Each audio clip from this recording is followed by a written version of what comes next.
तो hello everyone, हमने combinations को डिस्कस किया था अपनी प्रीवियस वीडियो में। उस वीडियो का लिंक आपको इस वीडियो के डिस्क्रिप्शन में मिल जाएगा, तो आप उसको देख सकते हैं।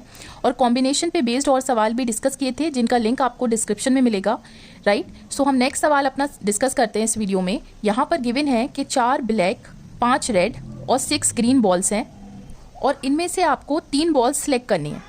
पूछा है कि 3 बॉल्स आप कितने तरीके से सिलेक्ट कर सकते हैं अगर सारी बॉल्स अलग अलग कलर्स की हों। तो देखिए 3 ही कलर की बॉल्स हैं, तो आप एक ब्लैक सिलेक्ट कर लीजिए एंड एक रेड और एक ग्रीन, राइट। एक ब्लैक बॉल सिलेक्ट करने के कितने पॉसिबल सिलेक्शंस हो सकते हैं? टोटल 4 थे, C1, राइट। और यहाँ पे रेड के लिए टोटल रेड 5 थी, 5C1, दिस इज 6C1। अब ध्यान रहे ये तीनों इवेंट्स होंगे तभी तो पूरा इवेंट कंप्लीट होगा। और पूरा इवेंट क्या था कि हमें 3 बॉल सिलेक्ट करनी है, राइट। दैट मीन्स यहाँ पर एंड का केस है तो मल्टीप्लाई होगा, आएगा 120 वेज। सेकेंड आपको गिवन है कि 3 बॉल इस तरह से सिलेक्ट करिए कि सारी बॉल्स जो हैं वो सेम कलर की हों, ठीक है। तो पहली कंडीशन ये हो सकती है कि तीनों बॉल ब्लैक हो, या फिर तीनों बॉल रेड हो, या फिर तीनों बॉल ग्रीन हो। तो 3 बॉल सिलेक्ट करने के कितने पॉसिबल सिलेक्शंस होंगे? 4 थी, 4C3, रेड के लिए 5C3 और ग्रीन के लिए 6C3।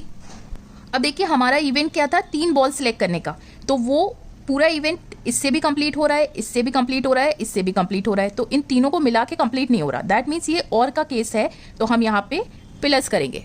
अब 3 बॉल आपको इस तरह से सिलेक्ट करनी है कि कोई भी बॉल उसमें से रेड ना हो, लाल कलर की बॉल हमें नहीं चाहिए उस सिलेक्शन में। तो इस केस में क्या करेंगे, लाल बॉल को आप बिल्कुल हटा दीजिए। तो हमें 3 बॉल सिलेक्ट करनी है, तो उसके लिए ब्लैक हो सकती हैं या ग्रीन। तो टोटल कितने हो गए? 4 + 6 10, और इसमें से अब हमें 3 सिलेक्ट करनी है, राइट। सिंपल। अब देखिए फोर्थ पार्ट बहुत ज़्यादा इंपॉर्टेंट है, इसको आप ध्यान से समझिए। आपको इस तरह से सिलेक्ट करनी है 3 बॉल कि कम से कम एटलीस्ट, मतलब कम से कम उन 3 बॉल में एक रेड बॉल ज़रूर होनी चाहिए। अब कम से कम का मतलब ये है कि एक रेड बॉल तो होनी चाहिए, लेकिन किसी केस में 2 रेड बॉल भी हो सकती हैं या फिर 3 रेड बॉल भी हो सकती हैं, राइट।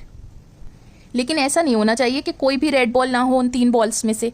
तो शॉर्टकट क्या कहता है, हम टोटल सिलेक्शंस पहले मालूम करते हैं एटलीस्ट के केस में।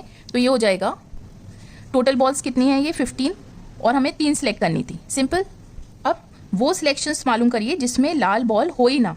तो लाल बॉल ना हो तो दैट मीन्स लाल आप हटा दीजिए। तो टोटल कितने हो गए? 4 + 6 10, और 10 में से अब हमें 3 सिलेक्ट करनी है।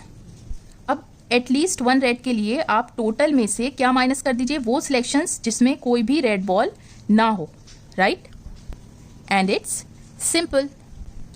अब लास्ट पार्ट में आपसे कहा गया है कि 3 बॉल्स इस तरह से सिलेक्ट करिए कि उन 3 बॉल्स को आप जब सिलेक्ट करें तो हर सिलेक्शन में एग्जैक्टली 1 इज ग्रीन बॉल, एक बॉल ग्रीन हमेशा हो।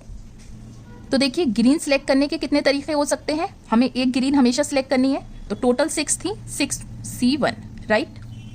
अब हमें 3 बॉल सिलेक्ट करनी थी, एक हमने सिलेक्ट कर ली, तो हमारे पास कितनी सिलेक्ट करने बची? 2, और टोटल हमारे पास क्या हो गया? ब्लैक और रेड ही हो सकती हैं, दैट इज 9, ठीक है। अब ये पूरा इवेंट क्या था? 3 बॉल सिलेक्ट करने का। तो ये दोनों इवेंट्स होंगे तभी तो 3 बॉल सिलेक्ट होंगी, दैट इज ये एंड का केस है, मल्टीप्लाई हो जाएगा। And it's simple. वीडियो लंबी हो रही थी तो नेक्स्ट सवाल मैं अपनी नेक्स्ट वीडियो में कराऊंगी। सो आई रियली होप कि ये सवाल आपको समझ आया होगा। अगर आपको कोई भी डाउट हो तो आप मुझसे कमेंट सेक्शन में पूछ सकते हैं। I will surely clear your query. So please don't forget to like, share and subscribe to my channel to stay in touch with more such upcoming videos. Till then, take care, stay safe.